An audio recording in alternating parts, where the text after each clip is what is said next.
सगळे लागलेत माईची वटी भरावं. चला म्हणलं आपण भरावं वटी. पण लागली आईची वटी भरायली. कुणी कुणी भरली ती मला नक्की सांगा कमेंटमध्ये. आणि ज्यांनी भरली नसेल ते खऱ्यानीच भरा. असला योग डबल येणार नाही बरं का. तू तसंच राहू दे आणि तू चालू कर सिंबाई. काय आहे की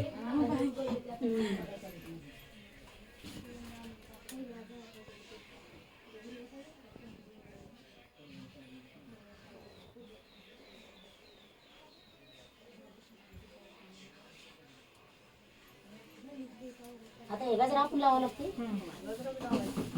तुम्हीच लावा लागते हेच लावावं लागते गजरा. बुचडा घातलास अरे बाबा लेक मोठा घे. आमच्या हाताचा बुचडा हा बघा. आमच्या हाताचा बुचडा केवढा मोठा आहे. आता काय करावं जे आहे तेच आहे. कुठं राधावलं खोसा असं कसं तसंच खोसा का निष्ठन का निष्ठन जातोय निष्ठे पुरी नाही लावली ते बी गेले. आता कसं निष्ठ ते बघते.